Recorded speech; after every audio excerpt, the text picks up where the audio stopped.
Hello and welcome to Todd Rolls Dice, where we're kicking off this week, as we normally do, with one of last week's articles. I've gotten really bad at the minute. It's a personal health issue. I am still recovering from the flu, or whatever it was that I've had about 3 weeks ago now. It's completely wiped me out. So if you're out there mixing with people and picking up bugs, I hope you don't get this. But Nurgle was last week, and I guess this kind of fits in because we are going to take a look at Friday's article on Warhammer Quest Darkwater. So why don't we just jump in? An adventurer's guide to Warhammer Quest Darkwater. Who are the heroes and how do they play? Warhammer Quest Darkwater is a solo or cooperative adventure where you and up to 3 friends band together to try and rescue the Jade Abbey from the contagious clutches of the demon prince Gelgus Pust and his band of billows followers. When you play, you'll be taking up arms as a band of heroes, such as the arrogant and embittered Edmark Valoran, or the mage Jacobus Vine and his, dare we say it, adorable animal companions. Each hero is their own character with a backstory and their own goals that impact how they play in the game. In this part of the Adventurer's Guide, we're going to show you how they act in-game, what their core equipment does, and what kind of player each character might appeal to. Starting off with Edmark then, it wouldn't be proper to start with anyone other than Edmark. He is of course extremely good at fighting, possibly the best warrior in all of Hammerhal Akshi, if you believe his boasts, though he may end up a little humbled as he comes up against Mulgoth the Cleaver and his Blight Templars. In-game, Edmark is a fighter and tank who wants to get stuck right into the thick of it, able to readily block incoming blows with the shield of the Manticore, and riposte furious flurries from his enemies thanks to his explosive temper. If you like charging forward, rolling dice, and grumbling as you limp from encounter to encounter because you're taking all the aggro, Edmark is the character for you. He sounds like my kind of playstyle. I have a lot of different playstyles, but sometimes you just want to hit things really hard. And that's what Edmark is there to do. Next up is probably my favourite character that we've seen so far, Drolf. Drolf Ironhead is a peculiar Dwarden, more at home in the marshlands and forests of the Everspring Swathe than the mountains of his kin. He still has that signature Dwarden stubbornness though, navigating the arboreal labyrinth by hacking his way straight through tough obstacles. When Drolf sprints in game, he's able to ignore the effects of lethal and snare hexes on the map, very roguey, traps or environmental hazards that harm or hinder you. His ranger's kit lets him bypass blocked hexes entirely, which is perfect for navigating the maze like Jade Abbey. It's also great if you like to rush headlong into a group to secure objectives. What's that? To lay claim to treasure tokens to a chorus of groans from your pals. This sounds like me as well, actually. I like that loot. He even has a handy crossbow for picking off stragglers, just so you can claim that you're helping while you look through your treasures. I like looting, I like a little bit of ranged, I like rogue stuff. This is sounding pretty good. So Drolf has just edged it for me. Now over to Bren Tylis. Pretty much every gaming group has someone who is fully at the whims of what they perceive to be bad dice. A phenomenon they claim follows them around from set to set of delightful numbered cubes. They might be interested in playing as the formidable Bren Tylis, who bears the relics of her ancestor Saint Yondara. Benefiting from the Saint's guidance, a player can choose to reroll either all her move rolls, all characters but Drolf roll the dice to determine movement. That's cool. All her attack rolls, nice, or all her save rolls each turn. So move, attack, or save, you can reroll them all once per turn. Surely not every roll can be ruined by bad luck. Her experience with Dusty Relics also means she has a chance to hold on to rewards that would otherwise be discarded. No littering in Gairan, so she has a secret pocket or something? There's some element of losing relics? Interesting. I'd actually like to see rules instead of just a here's an idea of how they play. A little bit paladin-y. I'm getting paladin vibes with the rerolls and things. She's probably going to be good in combat, probably tanky. I don't know, we'll see. And then we have Inara Scion. For those who really value supporting their allies through clever plays, Inara Scion is the pick. She's old enough to recall the Jade Abbey in its prime, thanks to the restorative properties of the Aqua Gyranis she carries into battle with her. She's able to summon a barrier of water formed from its sacred liquid, creating a blocked hex in a place of her choosing. Nice. It's useful for blocking off routes that followers of Pust might take, and her blade of flowing waters lets her effortlessly reposition it while she's nearby, just in case you quickly need to stop a cankerborn from flattening an ally too focused on looting or fighting.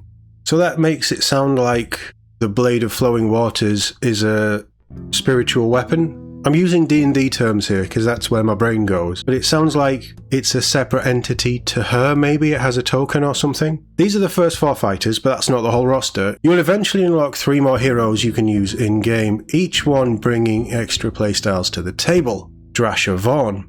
Drasha Vaughn is the chief of the Arak Claw tribe of Gur, a people who use the artifact called the Ebon Claw to grant themselves bestial strength, with a low cost of potentially becoming a mindless berserker. Sounds fair.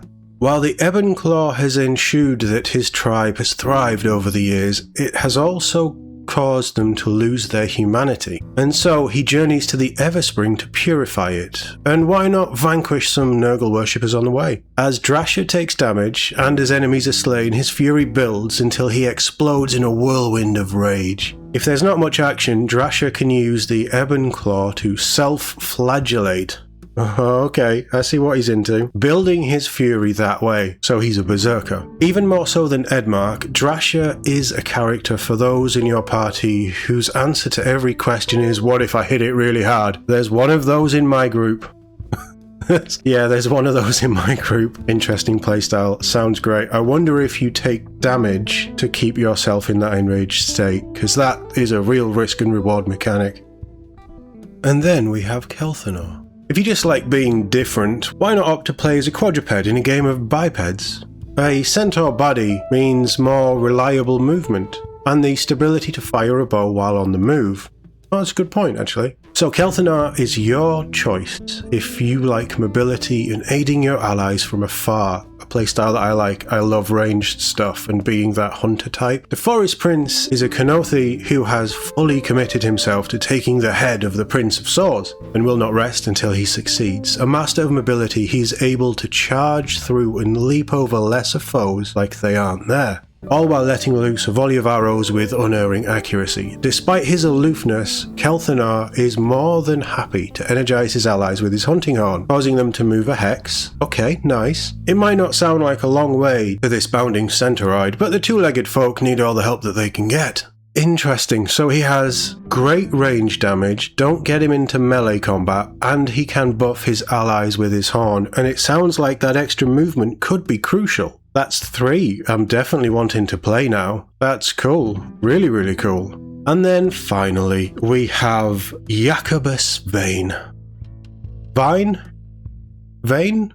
How are we going? Let me know in the comments. Some people prefer to be in control of everything when they play a game, which is a little hard when your co-players are a berserk man-beast slapping themselves to build up their anger, and a little wrecking ball of a Dwarden smashing through terrain. Still, Jacobus Vane allows control over at least some part of this chaotic experience. Being a powerful Jade wizard attuned to the realm of life and determined to prevent the followers of Nurgle from contaminating the Everspring, by focusing intently, he can summon his spirit ally Whisper, which he can use as a conduit to attack through, or even swap places with entirely. Okay. His Vineroot staff can entangle enemies, reducing their movement and attack power, which is great for keeping everything under control. Ah, a bit of calm. Isn't that better? So typical magey stuff, maybe not as damage-inducing as sorcerers and mages can be, or wizards can be. Definitely some interesting play between him and Whisper. This sounds great. I'm liking everything I'm hearing for all these characters. With 7 heroes to pick from eventually, your adventuring party can be as varied as you like, and that's before you start tooling them out with rewards that you've received as part of your quest, or looted along the way. Each hero's signature equipment also has an upgraded version that you can discover. The 4 core heroes have alternative character cards to unlock too, but we'll leave you to discover those, and all the intricacies of how these characters work together when you play Warhammer Quest Darkwater yourself. Until then, don't forget to sign up and forge your destiny as you head to the Jade Abbey through a series of emails. We're going old school. You won't be choosing a character, but you will be choosing how you respond to various events and exploring the ruins around the Everspring. Your mini adventure might just help you figure out which character to play first, if you're feeling a bit spoiled for choice. Next week, so later on this week, we'll be taking a look at the rules of Warhammer Quest Darkwater as we get closer to the release. Do we think that this is going up for pre-order? Do we think this is going to be on the Sunday preview, Sunday coming, 23rd? Because if we're getting rules this week, and then it goes up for preview on Sunday, we still have 2 weeks. And that would put it releasing, the preview on the 23rd, pre-order on Saturday the 29th, releasing Saturday the 13th, which is the week before Christmas, but also probably the second to last week where we're going to get a pre-order release.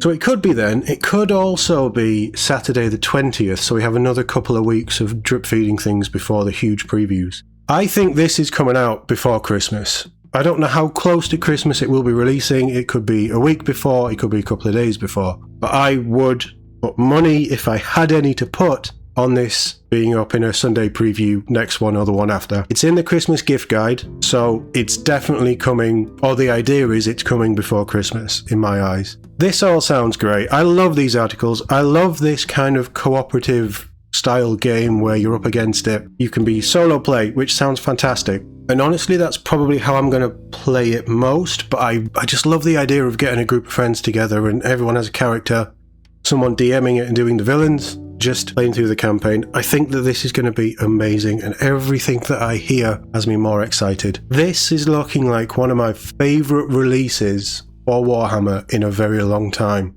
And you know me, I love my Space Wolf Scouts. So we will see. This is looking good. Can't wait to hear more. And whenever we get anything new, I will try and cover it quicker than this one. We'll definitely cover it on the channel, so stay tuned. If you enjoyed this, please like, subscribe. We're pushing that 500 milestone for subscribers. If we could hit that by the end of the month, amazing. I mean, by the end of the year would be amazing. But if you can't help out and you do want to subscribe, please hit that button, because it's very much appreciated, but it really does help the channel grow, and continuously everybody's support is amazing. So thank you for being here, and as always, thank you for watching. I'll see you all in the next one.